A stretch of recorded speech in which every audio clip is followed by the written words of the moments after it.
আসসালামু আলাইকুম রহমতুল্লাহি ওবরকাতুহু। সম্মানিত দর্শক, ত্রয়োদশ জাতীয় সংসদ নির্বাচন নিয়ে একের পর এক লঙ্কাকাণ্ড ঘটে যাচ্ছে।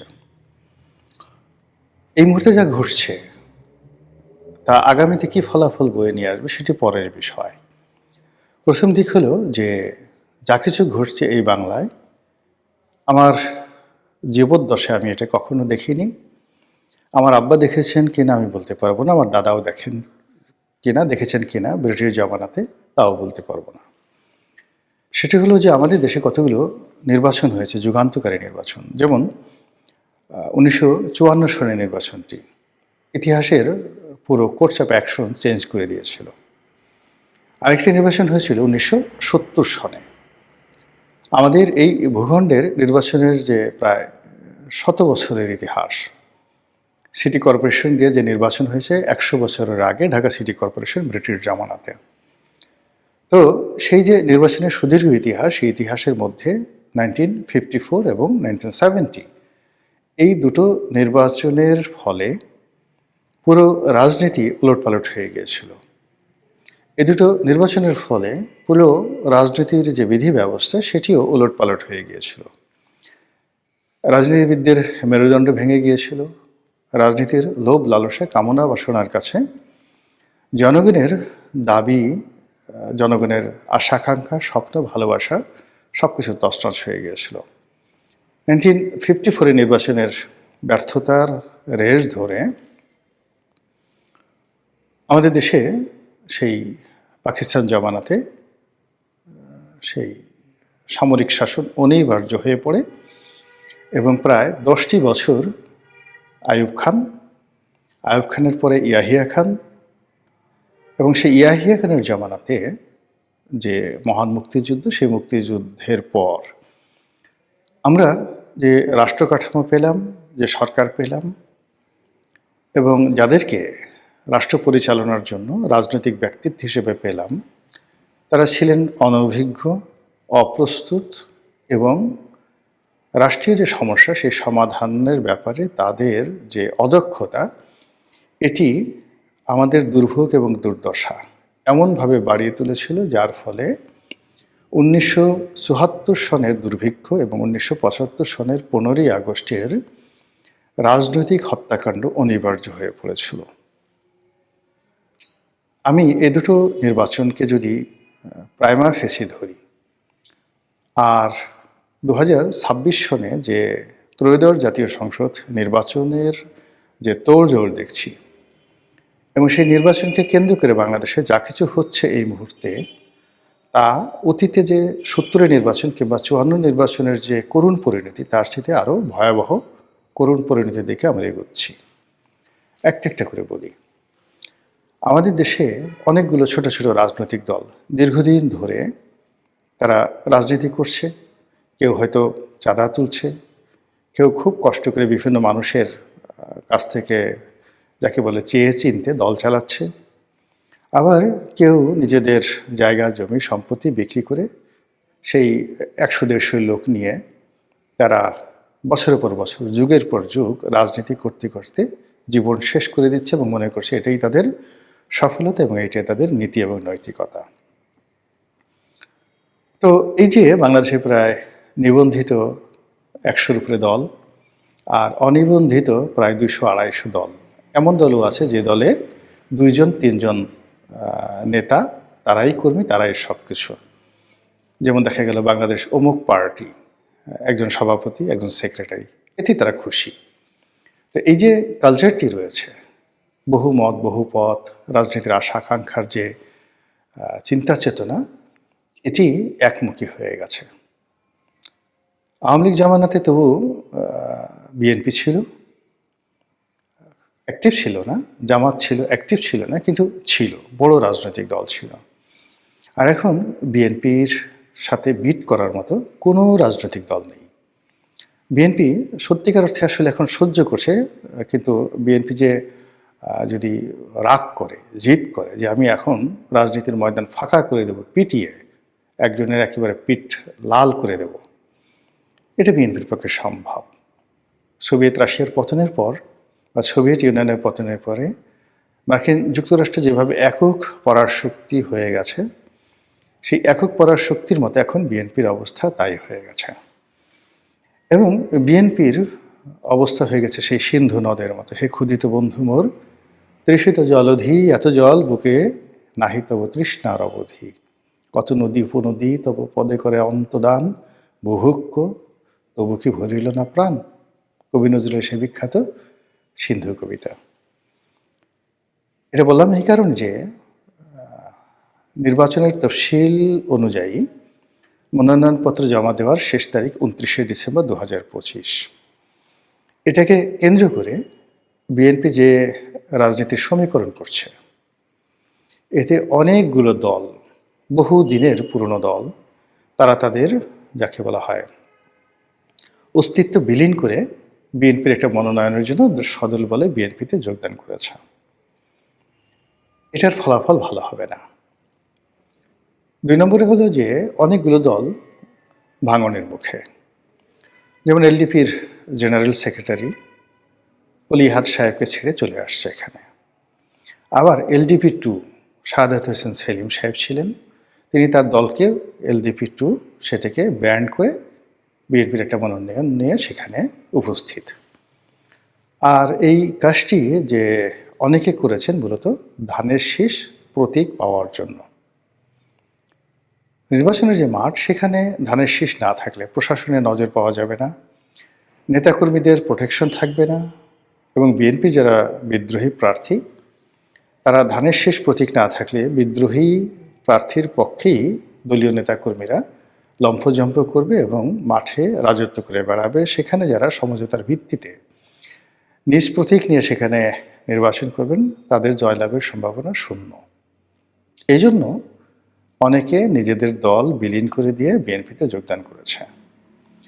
এটা এই মুহূর্তে খুবই দৃষ্টিকটু এবং আগামীতে এটি নিয়ে একটি ভয়ঙ্কর খেলাধুলা হবে। এবং এই রাজনৈতিক নেতৃবৃন্দ তারা যদি জয়লাভ করতে না পারে অথবা বিএনপিতে টিকতে না পারে, এই পুরো কমিউনিটি যারা এই সময়টাতে যোগদান করলেন, ইংরেজিতে যেটিকে বলা হয় অ্যাবান্ডেন্ট, তারা পুরো রাজনীতিতে আগামী দিনে অ্যাবান্ডেন্ট হয়ে যাবে। এমনি বিএনপি একক দল, তারপরে এই যে ছোট ছোট যে দলগুলো, এইগুলো যেভাবে বিএনপিতে আত্মদান করছে, বিএনপির মধ্যে নিজেদের অস্তিত্ব বিলীন করে ফেলছে, যা আগামীতে রাজনীতির জন্য একটা বিরাট শূন্যতা তৈরি করবে। দ্বিতীয়ত হলো যে শেখ হাসিনার মধ্যে যে জিনিসটা এসেছিল, আওয়ামী লীগ ছাড়া অন্য কোনো দল থাকবে না। তো তিনি গণতন্ত্রের কথা বলতেন, অনেক যাকে বলে উদারপন্থী নীতির কথা বলতেন, কিন্তু শেষমেশ তার কাছে মনে হতো যে আমি সব, আমি আছি, আওয়ামী লীগ আছে, সব আছে। তো অন্য দলের ক্ষেত্রে তিনি মনে করতেন যে আওয়ামী লীগের বাইরে অন্য কোনো দল নেই, আর আওয়ামী লীগের নেতাকর্মীদের মধ্যে বসে তিনি মনে করতেন তিনি ছাড়া আর কেউ নেই। এই যে শেখ হাসিনার যে মন এবং মানসিকতা গত 15 বছর ধরে আমরা দেখেছি। যখন গত এই জুলাই আগস্ট বিপ্লবের পর ডক্টর মোহাম্মদ ইউনূস ক্ষমতায় এলেন, আমাদের ধারণা ছিল যে তিনি হবেন গণতন্ত্রের father of the democracy in Bangla বা ইন বাংলাদেশ। কিন্তু দেখা গেল যে ও মাই গড, তিনি শেখ হাসিনার চেয়ে আরও 10 গুণ যাকে বলা সরেস। শেখ হাসিনা তবু একটু চিন্তা ভাবনা করতেন, তিনি কোনো কাজ করতে একটু চিন্তা ভাবনা করেননি, যেটা সিদ্ধান্ত নিয়েছেন বাপের ম্যাটার মতো হুটহাট করে সব কিছু করে ফেলেছেন। তো এই অবস্থাতে একেবারে নিত্য নতুন আমাদের যে দেশে প্রায় সব ক্ষেত্রে স্বৈরতন্ত্র প্রবল আকার ধারণ করেছে, এবং সেই যে স্বৈরতন্ত্র, সেই স্বৈরতন্ত্রের যে কবল, সেই কবল থেকে বিএনপি কিন্তু রক্ষা পায়নি।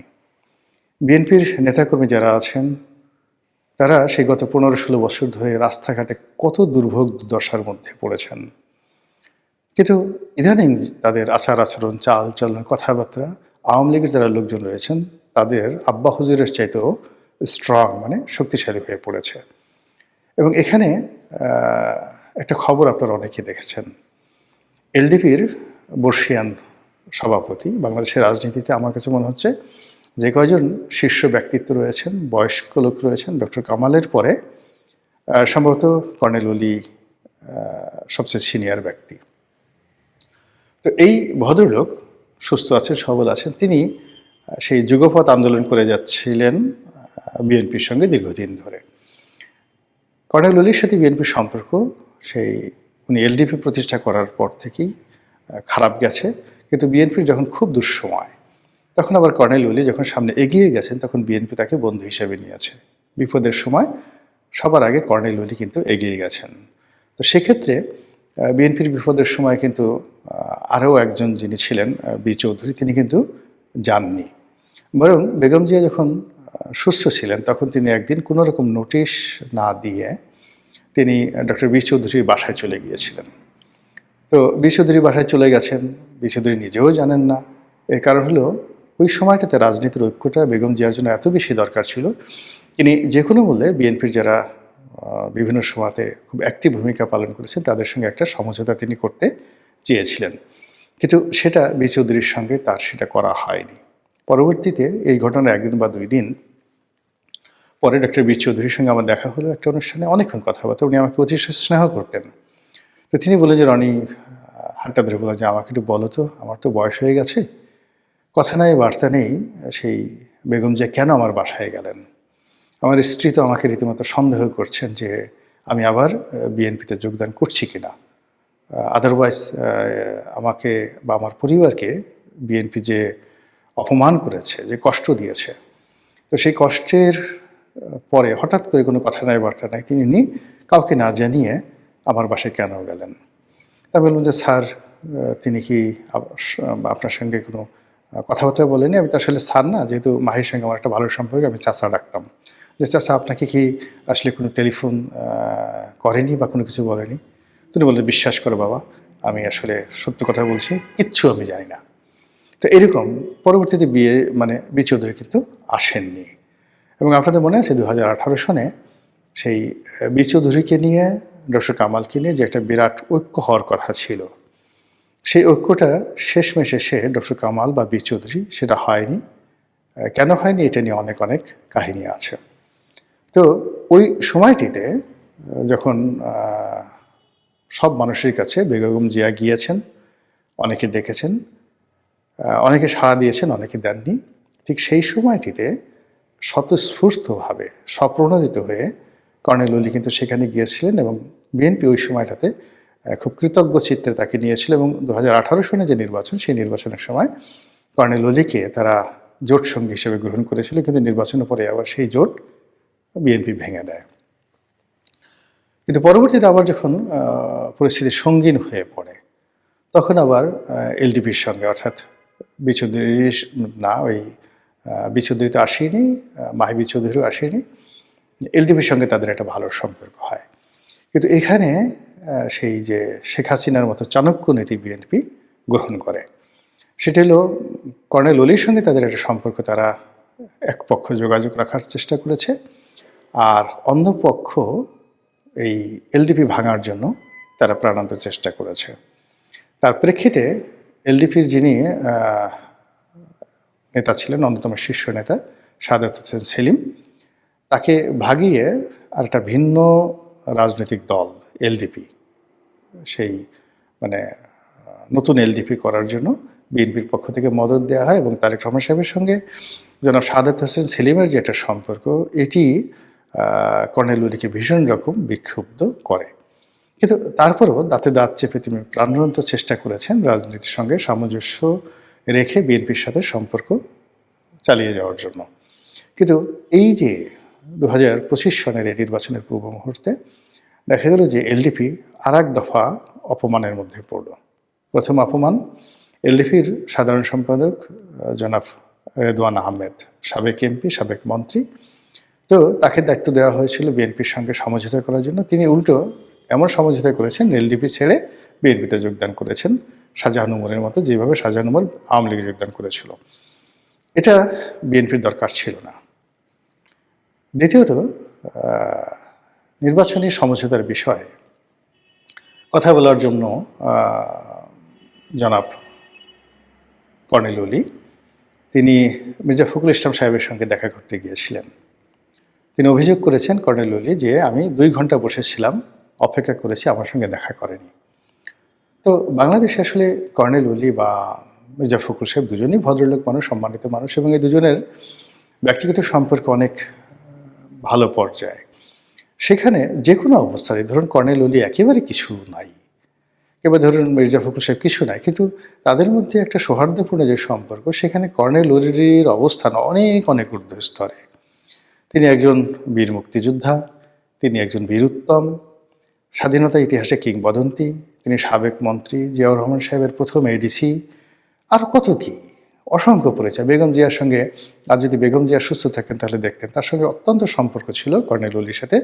বেগম জিয়ার একটা ভালো সম্পর্ক ছিল। তো সেই কর্নেল ওলি জনাব মির্জা ফখরুল ইসলাম আলমগীরের দরবারে গিয়ে 2 ঘন্টা বসে আছেন, অপমানিত হয়ে ফিরে এসেছেন, দেখা করতে পারেননি, এটা কল্পনাই করা যায় না। এখানে নিঃসন্দেহে জনাব তারেক রহমান সাহেবের যদি হুকুম না থাকতো, মির্জা ফখরুল সাহেব এই কাজ কোনোদিন করতেন না, মরে গেলেও তিনি এই কাজ করতেন না। তো বুঝেন যে রাজনীতির কালচারটা কোন পর্যায়ে চলে গেছে, এবং এটা মানে কতটা নেগেটিভ হতে পারে আগামী রাজনীতিতে, তার একটা ছোট উদাহরণ দিয়ে আজকের এই ভিডিওটা শেষ করব। আপনারা জানেন যে 2006 সনের যে নির্বাচনটি, সেই নির্বাচনটি কিন্তু বিএনপি করে ফেলতে পারত। আওয়ামী লীগ যেটা করেছে 2018-তে, 14-তে বা 24-এ, ঠিক এইভাবে কিন্তু বিএনপিও 2006 সালের নির্বাচনটি করতে পারত যদি জাতীয় পার্টি থাকতো। তো সেই জাতীয় পার্টির সঙ্গে নেগোসিয়েশনের জন্য জনাব তারেক রহমান সাহেব কিন্তু দেন দরবার করছিলেন, এবং শেষমেশ এরশাদ সাহেবের বাসায় তিনি গিয়েছিলেন। তো সেখানে ব্যক্তিগতভাবে এরশাদ সাহেবের সঙ্গে তার কী কথাবার্তা হয়েছে, আমি এখন ভিডিওতে সেই কথাগুলো বলবো না, এবং কী আচরণ করেছে সে কথা বলবো না। তবে এরশাদ সাহেব বিষয়টা এতটা অপমান বোধ করেছিলেন, এতটা কষ্ট পেয়েছিলেন যে তিনি আমার হাত ধরে সেই স্মৃতি মনে করে তিনি কেঁদেছিলেন। শুধু আমার সঙ্গে নয়, এরশাদ সাহেব এরকম অনেক আপনজন, অন্তত 100 জন লোকের নাম আমি বলতে পারবো, যাদের সঙ্গে কথা বলতে গিয়ে তিনি ওই স্মৃতি, তারেক রহমান সাহেবের সঙ্গে তার বৈঠক, সেখানে অবমাননাকর পরিস্থিতি এবং বক্তব্য, সেগুলো স্মরণ করেছেন এবং বলছেন যে আমি যদি মরে যাই, আমার লাশ জ্বালিয়ে পুড়ে যদি কেউ ছারখার করে দেয়, তবু আমি বিএনপির সঙ্গে যাব না। তখন তিনি পালিয়ে গেছিলেন এবং আওয়ামী লীগের সঙ্গে যোগ দিয়েছিলেন। রাজনীতির সমস্ত কোর্স অফ অ্যাকশন পরিবর্তন হয়ে গিয়েছিল। কাজেই রাজনীতির একটা ভদ্রতা একটা বিরাট ব্যাপার।